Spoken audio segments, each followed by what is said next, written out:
Welcome back to my 100% playthrough of Medieval on the Evil difficulty. We're doing all levels with warrior mode, and this is E7M1, Descent into Darkness. Let's begin. Alright, we're going to start off immediately by turning around and dropping here to grab this mana boost, which is the first secret of the level. Then we can grab the Whisper's Edge and take the left up to this area right here. We're going to grab the mana right now. And over here, we can grab more mana by doing a little jump to here. It's purple mana, so if you want to grab that, you can do so. But when you're done with all that, you can grab the mana around these areas with these bridges forming. You want to go over here in particular to grab the Staff of the Azure Orb, but you're not going to use it yet. Well, I'm not going to, because I'm going to use the axe against these enemies. The forces of pure evil. Yes, sirree. They die rather quickly to the axe. But when you're done with them, you can go through this portal and go up here to summon more and get rid of them with the axe. And there's one more. And he's running around like a little trickster. But when you're done with him, you can grab the mana, then cross this bridge. We'll break out the Whisper's Edge because we're going to need it for this fight. At least I think we'll need it, because this next enemy will have an evil James Bond laser shooting at you. So make sure to get rid of them. And if you took damage, you can grab that large health pickup right there. Grab the Celestial Claw too. And we'll go over here and axe the rest of these guys.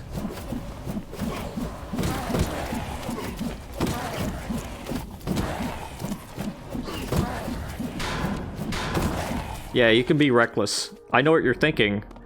Dwarves, you just lost half your health there. But if you go over here and drop down and back up, you can land over here and get this secret with full health. Yes, it's very tricky to get, but I managed to get it this time on the first try. Yeah, my practice runs, it took forever to get that, but I managed to do it this time on the first try. But now we're going to go over here and grab this small purple mana and go through this tunnel of magic and mystery. And we'll break out the Staff of the Azure Orb, because over here are some new enemies. They got the spooky skull faces, and they are spherical, and they shoot spears of their own at you. So make sure you get rid of them. With the Staff of the Azure Orb, they go down rather quickly thanks to it. And now, we can check around this circle for a particular area that does not have these things forming around it. Because when things don't form around it, that means you can go down there and check this place out, because it has more guys to kill. And look, a Voltride, we're going to use that against these spheres.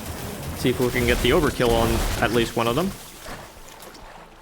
Like so. If you don't feel confident in using the Voltride, you can always switch to the Staff to use your orb. I won't blame you. But when you're done with all that, you can fall down here.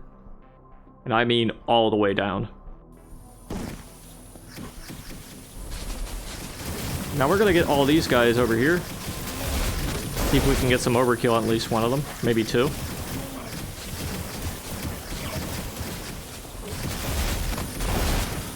Kind of like that. And don't worry about mana. There's another mana boost right there. We're not going to go down to that area. But instead, we're going to go to this tricky dicky area.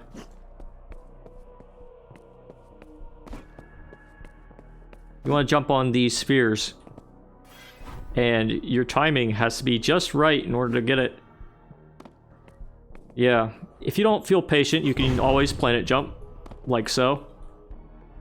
Because otherwise you have to wait for these spheres to be on the highest point on the run when you're riding, and on the lowest point for the one you're about to jump on.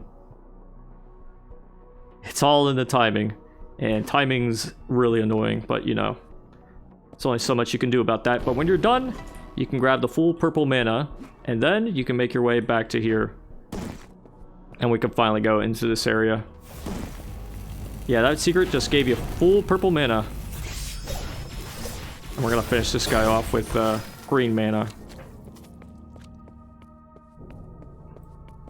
And if you're low on health, don't worry about it, because you can grab some more right here, but I'm going to save it until after I deal with these guys. I'll use the Staff of the Azure Orb. There should be one more right there. And now I'm going to grab this. And now we can drop down into here. And watch out for this James Bond laser-looking son of a gun. But not only that, there are these guys too. Let's get rid of them. I like to move around a lot. You can use the axe. Anything ought to do against them as long as they are in your face. But the axe kind of works really good against them. Anyways, here's some more enemies. We're going to spawn them in by stepping across this area. It's kind of like a line up. This guy is really scary because he kind of rains on your parade and it does a lot of damage. You see all that health that he just took from me? Quite the bastard, isn't he? Oh well. We're going to go up through here and down through this path as well. Because there are some friends we have to kill. Like this guy. We're going to use the Star Torment. Though, maybe not on that guy, because his hitbox is shorter than it looks. It's all about hitting the sphere. But when you're done with all that, you can go into here now. Summon some more spooky, evil things. Just kill them with the axe. Should be fine. And check out this area if you need some mana.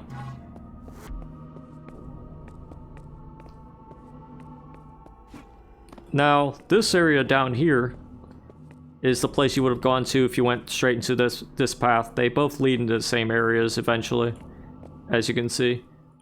But we're gonna drop down here and just chop the rest of these guys up like a lumberjack. And that ought to do it. So now we can go over here, grab some health. Times like these, it's important to stay healthy. Drop down and grab this stuff, wake up these spooky boys, and bring them into the bright area so we can kill them like that. And now, this area to the right reveals itself. You want to go into it. Then, go over here, deal with this spooky boy. Spooky spear. It's just so spooky, it's got a skull face. Let's bring out some more darkness boys. With the axe, we'll kill them. But more importantly, there will be a big scary boy right here. Let's use the celestial claw on him. There we go. Now while you're around this area, drop down.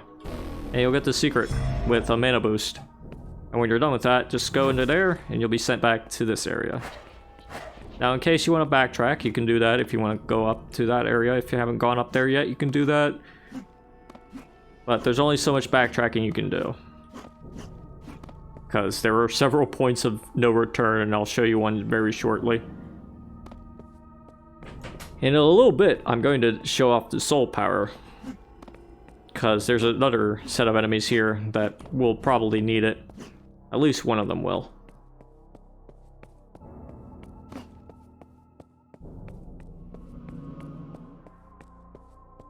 So you want to go through this area and prepare for these guys.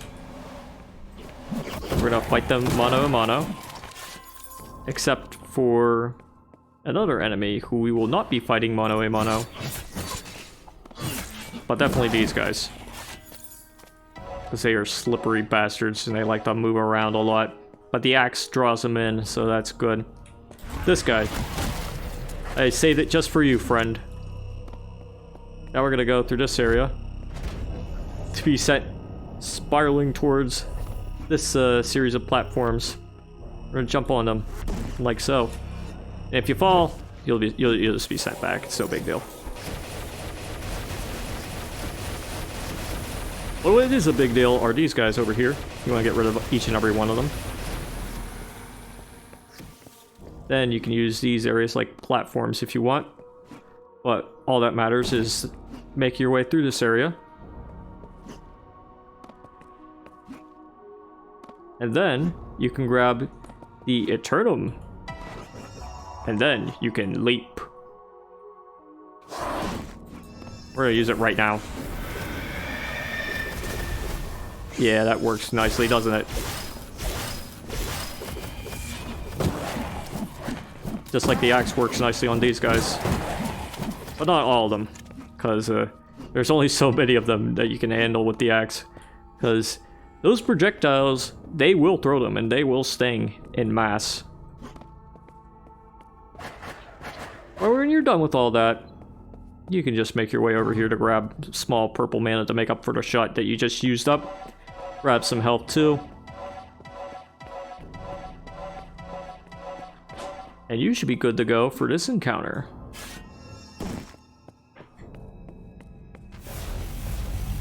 We're just gonna fire an Eternum shot. And then step over here to activate this area. Jump up to this part, or jump down rather. Stay there, make sure you get the mana boost. And now, we can fight the last encounter with these three scary boys. We're gonna fire the Eternum a few times, because I feel like skipping the encounters today. And speaking of encounters, that should have been the last one. So we got everything. We got all the kills, all the secrets, and we read the message too. So let's just head on out. And with that, we are done with the descent into darkness. And yeah, there are a few points of no return, including the last part right there. Yeah, you can't really go back to that part, but, well, probably. But, you know, this map isn't the longest, but it's still longer than, like, most other starting maps. But at the same time, it isn't, because I managed to do it in, like, 12 minutes. But it's still a pretty long map, I'll tell you that much, but the hardest secret that you can get in this area is probably the one with the planets, followed by the one that requires you to fall back into the full health area. Those two secrets are rather hard to get, but the other two secrets are probably easy. As long as you can fall properly, you can get those two secrets, but the spear jumping puzzle is going to be much harder. But anyways, we are done with this video. Stay tuned for the next one where we go into E7M2, but until then, toodaloo.